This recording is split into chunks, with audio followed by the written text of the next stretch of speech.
Hi అండి, welcome to happy home foods. ఈరోజు మన రెసిపీ వచ్చేసి జ్యూసీ మటన్ గ్రేవీ కర్రీ అండి. దీని తయారీ విధానం ఎలా చేయాలో ఇప్పుడు చూద్దాం. ముందుగా ఇది 3/4 kg మటన్ అండి.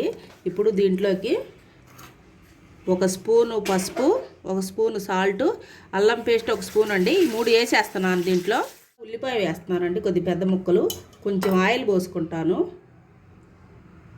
ఇది మొత్తం ఒకసారి కలుపుకుందాం. ఇదిగోండి కలిపేసుకున్నాను. ఇప్పుడు 1 గ్లాస్ వాటర్ పోసుకుందాం. ఒకసారి మళ్ళీ కలుపుకుందాం. కలుపుకున్నాక దీన్ని నేను కుక్కర్లో వేసి 4 విజిల్స్ వచ్చే వరకు వండుకుందామండి. ఇది తిల్లి నేనైతే కట్ చేయట్లేదండి. కట్ చేసేస్తే కూర అంతా బ్లాక్ వస్తుంది. నేను ఇలాగే వేసేస్తున్నాను. కుక్కర్లో ఇలాగే పెట్టేసి 4 విజిల్స్ వచ్చే వరకు మనం వండుకుందాం. మటన్ ఒక పక్క కుక్కర్లో ఉడుకుతుందండి. ఇప్పుడు మనం నెక్స్ట్ ఈ ఉల్లిపాయలని, పచ్చిమిర్చిని చాలా సన్నగా కట్ చేసుకోవాలండి. ఈ టమాటాలు మాత్రం పేస్ట్ పట్టుకుందాం. మటన్ చూడండి ఎలా ఉడికిందో, మెత్తగా అయిపోయింది. ఇప్పుడు మనం కర్రీ ప్రిపేర్ చేసుకుందాం. ఇదిగోండి తిల్లి చూడండి ఎలా వచ్చిందో. నేను కట్ చేయలేదు కదా. ఇదిగోండి చూడండి ఎలా వచ్చిందో. మనం ఉడకబెట్టి కట్ చేసాక కేక్ ముక్కలాగా వచ్చింది కదండి. ఇప్పుడు మనం కర్రీని ప్రిపేర్ చేసుకుందాం. వేడైందండి. ఇప్పుడు కొంచెం చెక్క లవంగాలు వేద్దాం. బిర్యానీ ఆకు, ఉల్లిపాయలు వేసుకుంటున్నానండి.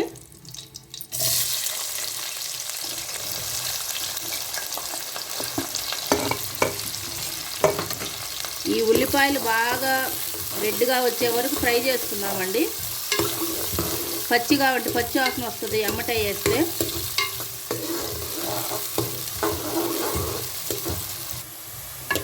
ఉల్లిపాయ వేగిపోయిందండి. ఇదిగో ఈ విధంగా రావాలి.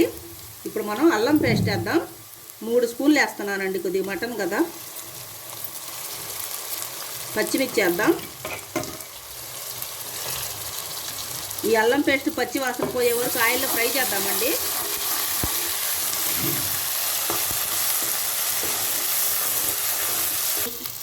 అల్లం పేస్ట్ వేగిపోయిందండి. ఇప్పుడు టమాటా పేస్ట్ వేద్దాం. ఈ టమాటా పేస్ట్ బాగా ఆయిల్లో ఫ్రై అవ్వాలండి. ఆయిల్ టమాటా పేస్ట్లో నుంచి పైకి రావాలి.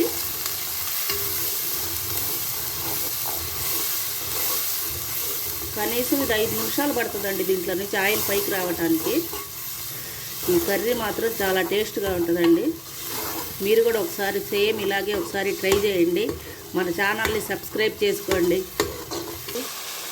ఇదిగోండి చూడండి ఆయిల్ పైకి వచ్చేసింది. ఇప్పుడు మనం ఇదిగోండి కారం, గరం మసాలా, పసుపు, ధనియాల పొడి, సాల్ట్ అండి. ఇది మొత్తం వేసేస్తున్నాను. కారం అయితే 2 స్పూన్లు వేసాను. కర్రీకి సరిపడా వేసానండి.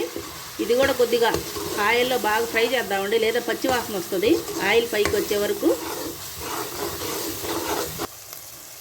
మటన్ నీళ్ళు కొంచెం పోస్తున్నానండి, కొద్దిగా గట్టిగా ఉంది, అడుగంటుతుంది. అందుకని మనం మటన్లో వచ్చిన నీళ్లు కొద్దిగా ఇట్లా పోసుకుంటే సరిపోతుంది. ఇది చూడండి కొద్దిగా లూజ్ అయింది. ఆయిల్ ఇప్పుడు పైకి వస్తుంది.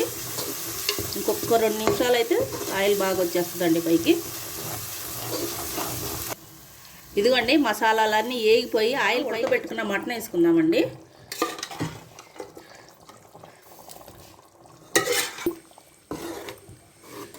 ఇప్పుడు ఒకసారి కలుపుకుందామండి. నేను యూజువల్గా మటన్ కర్రీ తిననండి. సో మా మమ్మీ చేసింది మాత్రమే తింటాను. మీరు ఒక్కసారి వెళ్ళి ట్రై చేయండి, తర్వాత మీరే కామెంట్లో వచ్చి చెప్తారు ఎట్లా ఉందో. ఇప్పుడు కొంచెం కరివేపాకు వేసుకొని ఒక 5 నిమిషాలు సిమ్లో పెట్టి మూత పెడదామండి. 5 నిమిషాలు అయిందండి. ఒకసారి కలుపుకుందాం. ఇప్పుడు ఒక సగం గ్లాస్ వాటర్ పోద్దామండి. ఆల్మోస్ట్ కుక్కర్లో ఉడికిపోయింది మటన్. ఇంకా ఎక్కువ ఉడికితే మెత్తగా అయిపోతుంది. ఇదిగో 1/2 గ్లాసే పోస్తున్నానండి. బాయిల్ చేసి నీళ్ళు పోసేసుకున్నామండి. ఇప్పుడు ఇది ఒక 10 నిమిషాలు హైలో పెట్టి వండుకుందాం. ఈ గ్రేవీ అంతా దగ్గరకు వచ్చేలాగా చిక్కగా రావాలి. ఈలోపు మనం ఒక మసాలా ప్రిపేర్ చేసుకుందామండి. ఇప్పుడు ఒక 3 స్పూన్లు కొబ్బరి పొడి వేసుకుంటున్నానండి. మన మటన్ కర్రీ గ్రేవీ బాగా చిక్కగా వస్తుంది. జీడిపప్పు వేస్తున్నాను చూడండి. ఇవన్నీ వేసేస్తున్నాను. ఇప్పుడు దీన్ని మనం వాటర్ పోయకుండా పొడి పట్టేసుకుందామండి. ఒకసారి మనం ఈ కర్రీని కలుపుకుందామండి. నేను మీకు 10 నిమిషాలు అని చెప్పాను కదా, 5 నిమిషాలు అయింది. ఇప్పుడు మనం ఈ పొడి వేసుకుందాం. కొబ్బరి జీడిపప్పు వేసి మనం పేస్ట్ పెట్టాం కదండి, ఇప్పుడు ఇది వేస్తేనే మనకు చిక్కదనం వచ్చేస్తుంది. ఈ కర్రీ మాత్రం చాలా టేస్ట్గా ఉంటుందండి. చపాతీలోకైనా రోటీ అయినా దేనికైనా సరే అండి. ఒకసారి కలుపుకొని ఒక 5 నిమిషాలు మాత్రం మూత పెట్టేసి వండేసుకుందామండి. ఆల్మోస్ట్ అయిపోవచ్చింది. అయిపోయిందండి కర్రీ. ఇప్పుడు కొత్తిమీర వేసుకుంటున్నాను. ఒకసారి కలుపుకుందామండి కొత్తిమీర వేసాక.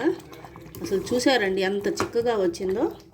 మన కొబ్బరి పొడి జీడిపప్పు మహిమ అండి ఈ గ్రేవీ అంతా చిక్కదనం. ఇప్పుడు నేను దింపేసుకుంటున్నానండి. ఇంకా చాలా అయిపోయింది. ఇంతే అండి మా మమ్మీ చేసిన మటన్ కర్రీ రెడీ. ఇంకేం లేదు, ప్లేట్లో వేసుకొని తినడమే. సో మీకు వీడియో కనుక నచ్చితే లైక్ చేసి, షేర్ చేసి, సబ్స్క్రైబ్ చేసి ఛానల్ని సపోర్ట్ చేయండి.